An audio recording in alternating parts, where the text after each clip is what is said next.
Hello everyone, welcome to Teachopedia with Uzair Adamji. Today we will be learning about collections in Python. So far we have learned that how to save a value inside a variable. But what if we have to store multiple values inside a variable?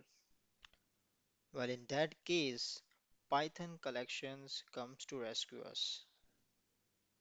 Consider an example in which we have an object called person ABC and we have got all its attributes like name, date of birth, address, phone number, email, etc.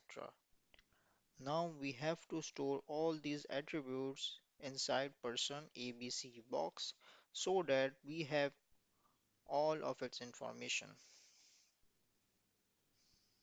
This big box represent collections and we can store data inside those boxes, or you can say collections.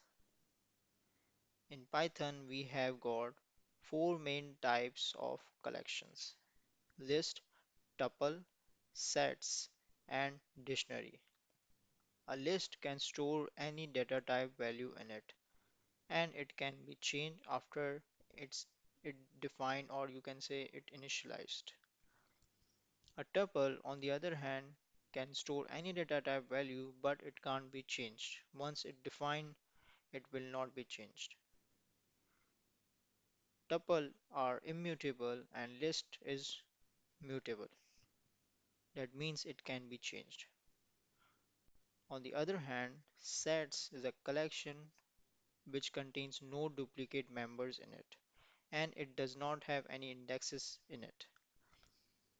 A dictionary is a collection which can be changed and indexed as well, but without any duplicate members. If you haven't got it, don't worry, in the coming videos we will deep dive into each of these type of collection. So that's it for today. I hope you find this video useful. Stay tuned for upcoming videos which will be related to collection and its type.